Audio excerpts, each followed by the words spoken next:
Hello guys, स्वागत है तुम्हारा एक और नई वीडियो में। और आज की इस वीडियो में मैं एक ऐसी ऐसी वीडियो लेके आया हूँ जिस पे मैं रिएक्ट करने वाला हूँ, जो कि जिसमें एक बताया गया है कि एक लड़का है, जो ये एक रियल इंसिडेंट पे है, जिसमें एक लड़का है जो कह रहे हैं कि फिर से रिवॉर्न हुआ है क्योंकि उसे पता चल गया है कि उसका किलर कौन है पिछले उसके लाइफ में। और वो इस लाइफ में आया है उसे खत्म करने के लिए, किल करने के लिए। तो ये वीडियो बनाई है, यहाँ पे देखो, यहाँ पे इसका टाइटल रहा है कि he was reborn to catch his killer, real और फेक। और इसे बनाया है हमारे रॉन्गेट, एक सब्सक्राइबर है। Big shout out to them. और चलो वीडियो स्टार्ट करते हैं। देखते हैं कि क्या ये रियल है फेक है, इसके बारे में। ओके। 1985 आगरा से 17 किलोमीटर दूर बाड़ गांव में तोरन सिंह उर्फ टीटू अभी 2 साल का भी नहीं हुआ था कि उसने साफ साफ बोलना शुरू कर दिया था। टीटू सबसे छोटा बालक है मेरा। सुनने में तो ये हर माँ बाप के लिए खुशी की बात होती है कि उनका बच्चा बोलने लग जाए, बट टीटू के केस में यह क्वालिटी उसके पेरेंट्स के लिए खुशी से ज्यादा चिंता का कारण बन गई थी। नीटू जब 2 साल का हुआ तो अजीब तरह की बातें करने लगा था। मेरे पिताजी से कहना कि वो मेरी बीवी और बच्चों का ध्यान रखे, क्योंकि मुझे यहाँ खाना मिल रहा है लेकिन मुझे उनकी फिक्र हो रही है। जब टीटू की माँ ने पूछा कि वो किसकी बात कर रहा है तो उसने जवाब दिया कि वो अपने असली परिवार की बात कर रहा है, जो इस वक्त आगरा में है। वो बार बार अपने पेरेंट्स से कहता कि तुम लोग मेरे असली माँ बाप नहीं हो और मेरे असली माता पिता आगरा में हैं। वो अचानक रोना शुरू कर देता। अपनी माँ से कहता कि मैं बस यूं ही आ गया हूँ और मुझे अपने असली घर जाना है, मुझे वहाँ की बहुत याद आ रही है। हम पूछते थे कि हम कौन है तो ये बताता था कि हम तुम्हारे घर के नहीं है। शुरुआत में तो उसे सबने बच्चा समझकर इग्नोर किया, जो ऑब्वियसली ये उसके पापा ने खुद कहा है भाई, टीटू के पापा ने खुद कहा है कि वो ऐसा कहता था कि हम उसके फैमिली नहीं है और मेरी फैमिली कहीं और असम में एग्जिस्ट करती है। यानी कि वो अपने पिछले रिबॉर्न, यानी कि रिबॉर्न हुआ और पिछले वाले लाइफ की चीज इंसिडेंट्स उसे याद है, उसे अपने फैमिली याद है। ऐसा कैसे हो सकता हर कोई करेगा। एंड इसे एक बच्चे की इमेजिनेशन समझा। 1988 3 साल बीत गए। 5 साल के टीटू ने अब जो बातें और हरकतें करनी शुरू की, उसने माँ बाप को गहरी चिंता में डाल दिया। एक दिन टीटू बोला कि उसका असली नाम सुरेश वर्मा है और उसकी बीवी उमा से उसको 2 बेटे हैं, जिनका नाम रोमू और सोमू है। मेरी बहू का नाम उमा है, मेरे पापा जी का नाम चंदा भारती है। उसका आगरा में एक बंगला है और सदर बाजार में सुरेश रेडियोज नाम से दुकान भी है। की दुकान है वो मेरी। और इतना ही नहीं, उसने बताया कि कैसे शाम को अपनी कार से घर लौटते वक्त 2 आदमियों ने उसे आकर सर पर गोली मार दी थी, जिससे उसकी ऑन स्पॉट मौत हो गई थी। कभी कहता है मेरे गोली मारी, कभी कहता है मेरे माता पिता तुम नहीं हो। उसने ये भी बताया कि कैसे उसका अंतिम संस्कार किया गया। कभी कहता है मुझे हॉस्पिटल ले जाने के बाद में शमशान भूमि ले गए।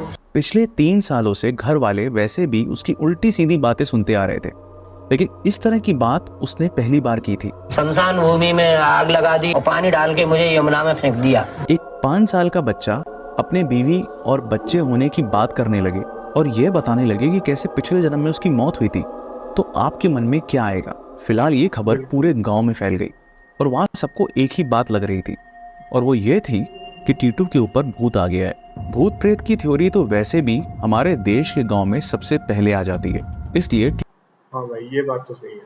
अगर तुम कुछ मतलब अनलीगल रिएक्ट करने लगो हर चीज को लेकर, तो पहले डॉक्टर के पास नहीं, तुम्हें साइकोलॉजी की कोई दिक्कत नहीं है, पहले तुम जाओगे मंदिर।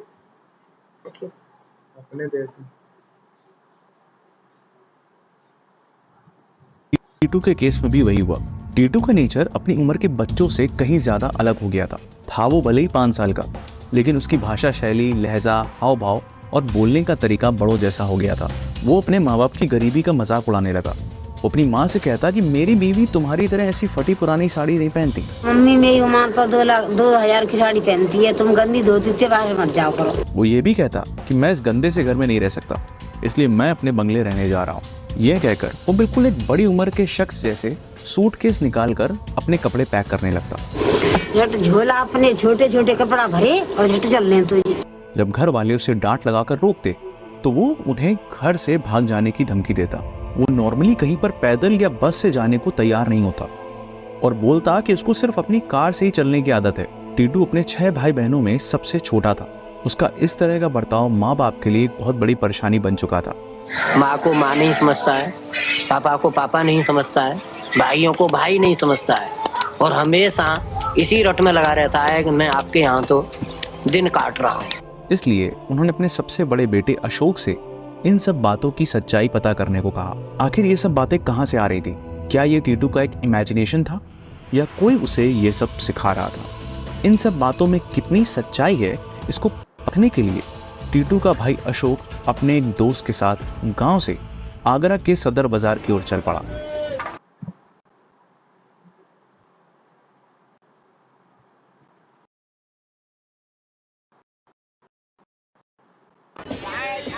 क्योंकि टीटू अक्सर यही बोलता था कि उसके सुरेश रेडियो नाम से वहां पर एक दुकान है।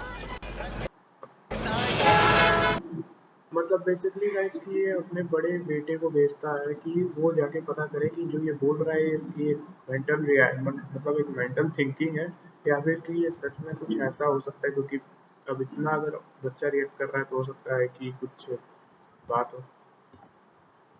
अशोक और उसका दोस्त वहां पहुंचकर इस नाम से दुकान को ढूंढते रहे, लेकिन ऐसे नाम की दुकान ना मिलने पर ये जगह थक कर बैठे ही थे कि अशोक की नजर एक बोर्ड पर पड़ी, सुरेश रेडियोस। वही नाम जिसका जिक्र टीटू करता रहता था। अशोक चौंक गया। क्या टीटू की कहीं बाकी सारी बातें भी सच थी? क्या टीटू सुरेश का ही पुनर्जन्म था या फिर ये कोई इत्तेफाक था? Welcome to the show. My name is Shashwat and you are watching The Case of Titu Singh। 1983 Agra. Suresh Agra का एक बिजनेसमैन था जिसकी सदर बाजार में सुरेश रेडियोज नाम से इलेक्ट्रॉनिक की शॉप थी। सुरेश का आगरा में एक बंगला था जिसमें वो अपनी वाइफ उमा, 2 बच्चे, माँ बाप और भाइयों के साथ रहता था। 28 अगस्त 1983 टीटू के जन्म से 4 महीने पहले शाम के वक्त सुरेश अपनी सफेद फिएट कार से घर को वापस लौट रहा था, जहां पर पहले से ही 2 बदमाश घात लगाए बैठे थे। सुरेश ने गाड़ी अपने घर के गेट के सामने रोककर हॉर्न बजाया ही था, कितने में उन 2 बदमाशों ने उस पर गोलियां चला दी। गोली का शोर सुन जब तक घर वाले भागकर बाहर आ पाते तब तक सुरेश की जान चली गई थी। गोली कनपट्टी के दाई तरफ लगी थी। बाद में सबने कहा सुरेश की गाड़ी की स्टेपनी खराब हो गई है, मगर जब गोलियों की आवाज थी दोनों बदमाश मौके से भाग गए थे।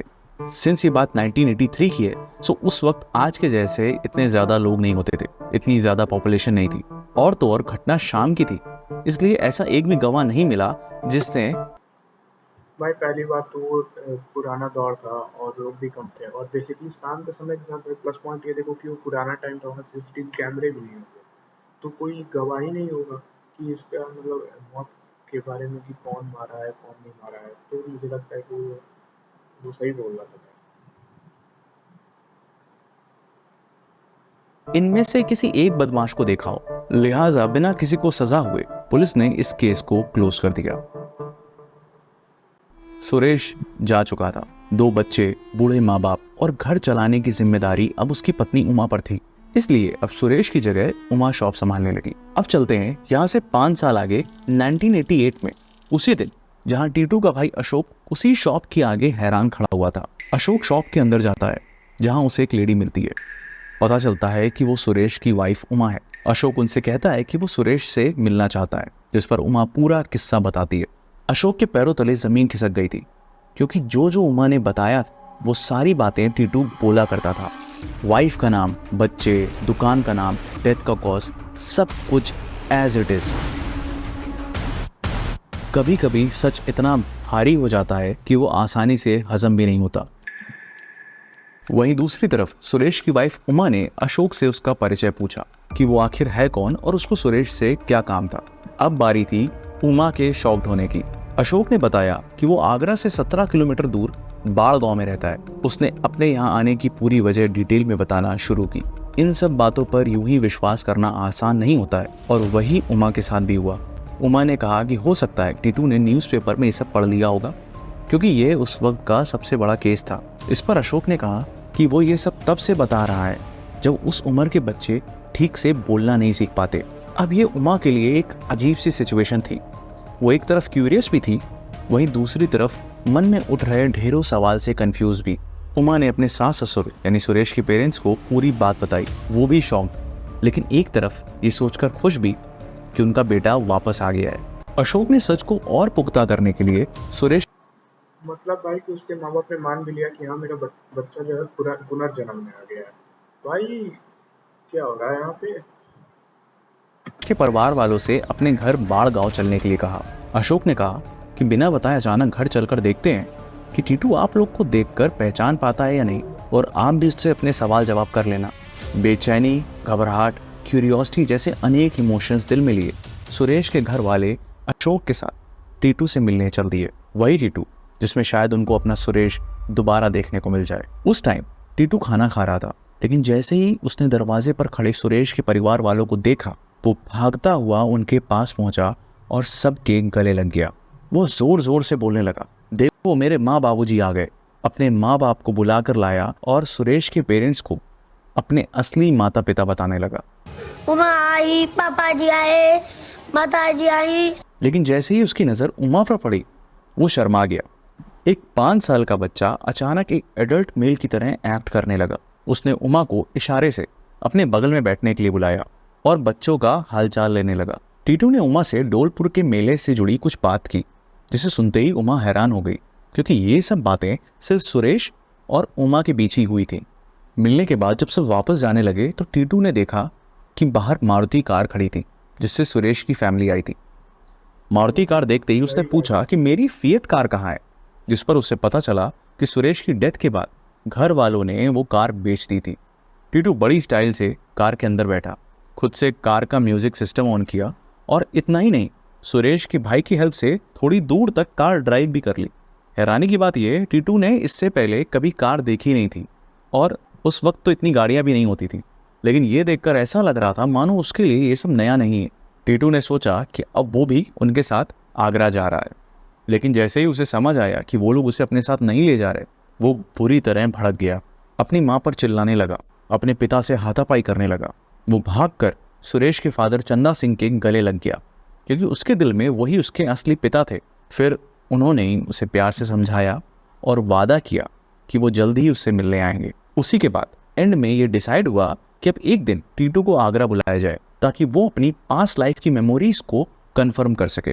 टीटू ने ना सिर्फ दावे के अकॉर्डिंग अपने पिछले जन्म के माँ बाप पहचान लिए थे, बल्कि अपनी पत्नी और उससे की गई पर्सनल बातें भी डिस्क्लोज कर दी थी।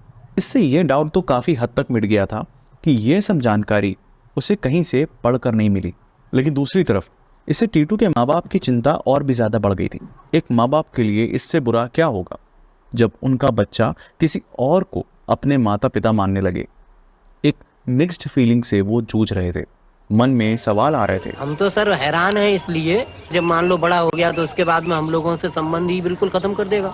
टीटू को आगरा लाया गया, लेकिन उसके पहले ही टीटू के सच को परखने के लिए कुछ प्री प्लानिंग कर ली गई थी। टेस्ट 1। कार में बैठकर आते हुए टीटू को मिसलीड करने के लिए सुरेश के भाइयों ने गाड़ी दुकान पर नहीं रोकी, बल्कि शॉप के सामने से तेजी से निकल गए, ये देखने के लिए कि वो जगह पहचान पाता है या नहीं। जैसे ही गाड़ी दुकान के सामने से गुजरी, उसने जोर से आवाज लगाई, रोको रोको, मेरी दुकान तो पीछे ही रह गई है, तुम आगे कहाँ चले जा रहे। उसने वो जगह, रास्ता, मार्केट, दुकान कार के अंदर बैठे बैठे ही पहचान लिया था, वो भी तब जब कार इतनी तेज चल रही थी। ये वही कर सकता था जो बरसों से उन रास्तों से हजारों बार गुजरा हो।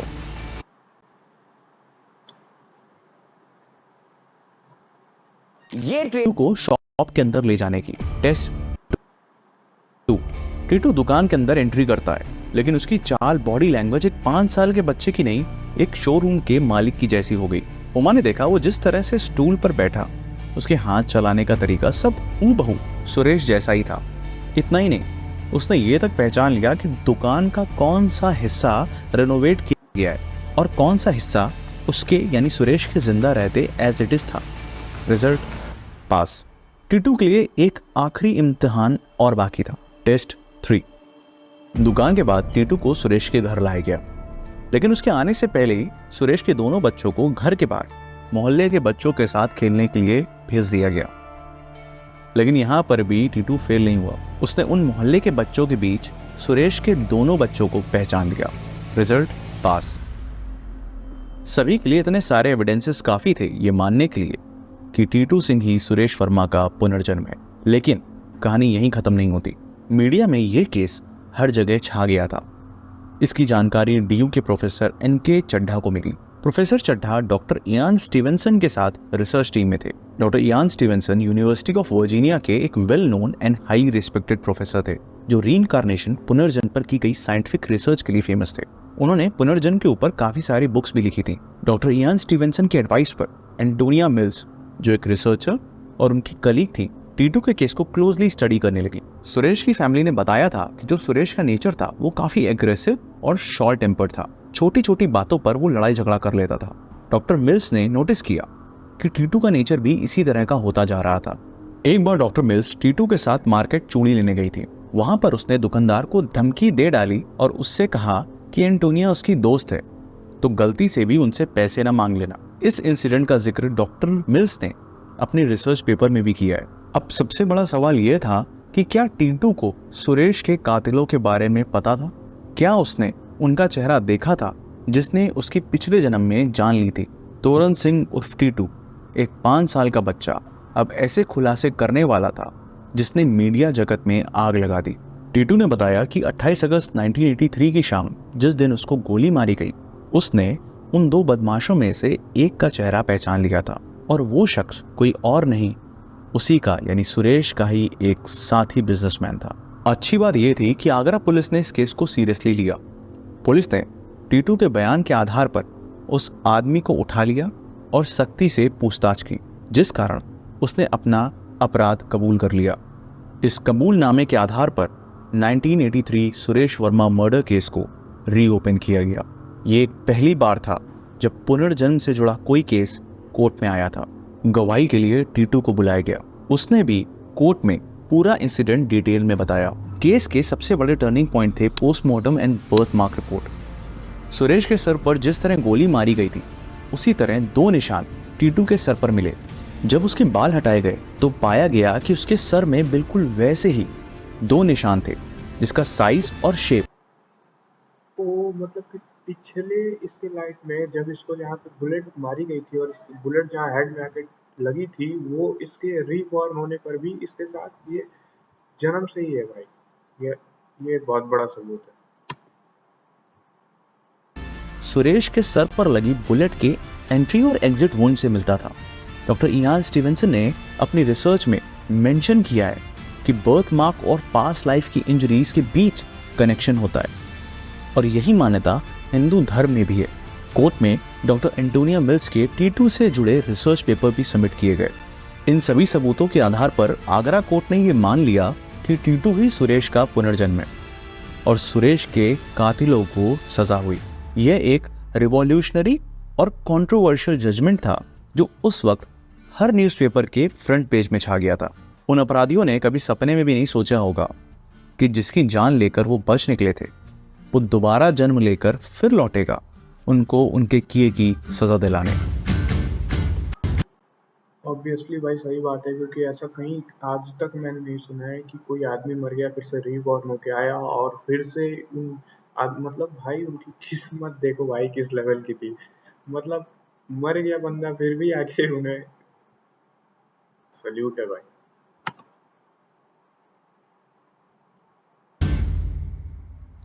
अब एक आखिरी बड़ा सवाल, क्या टीटू अपने पिछले जन्म वाले माता पिता के पास चला गया या फिर उसने अपने इसी जन्म के माँ बाप को ही अपना माना? सुरेश भले ही टीटू के रूप में वापस आया था लेकिन वो सुरेश तो नहीं था। माना आत्मा वही थी लेकिन शरीर तो एक बच्चे का था। ना उमा के लिए वो उसका हस्बैंड रह गया था और ना ही उसके बच्चों के लिए वो एक पिता। सुरेश के फादर भी जानते थे कि अगर मोह में उन्होंने टीटू से नजदीकियां बढ़ाई तो टीटू के माँ बाप जीते जी अपने बेटे से दूर हो जाएंगे और एक बेटे को खोने का दर्द वो पहले से ही जानते थे। दोनों परिवार अपनी अपनी जिंदगी में वापस लौट गए। टीटू ने भी दोहरी यादों के साथ अपने बचपन को जिया और अपने गांव में रहकर ही पढ़ाई लिखाई की। आज टीटू सिंह, जिनका असली नाम तोरन सिंह है, BHU में असिस्टेंट प्रोफेसर हैं और उनको आज भी सब कुछ याद है। वो अक्सर आगरा अपने पिछले परिवार से मिलने भी जाते हैं। आज उनका मानना है कि हम दोहरी जिंदगी नहीं जी सकते। जो कल बीत गया सो बीत गया, और जो बाकी है वो है हमारा आज। पुनर्जन्म का ये अनोखा केस हमें सिखाता है कि लाइफ एक सीधी लकीर नहीं, एक सर्कल है जहां शुरुआत और अंत एक जगह आकर मिल ही जाते हैं। तो ये था आज का केस। प्लीज राउंड को सब्सक्राइब कर। तो भाई तो ये आदमी अभी भी एग्जिस्ट करता है, मतलब कि इस लाइफ में है कहीं, और कोई प्रोफेसर है, इस टाइम प्रोफेसर के पोस्ट पे है। यानी कि यार लाइफ में सोचो ऐसी भी चीजें हो चुकी हैं जो हमने केवल सोचा है कि ये मनगढ़ंत है। तो मेरे समझ के बारे में सब चीजें। चलो भाई ठीक है, तो मिलते हैं अगली वीडियो में। तब तक के लिए tata bye bye, see you.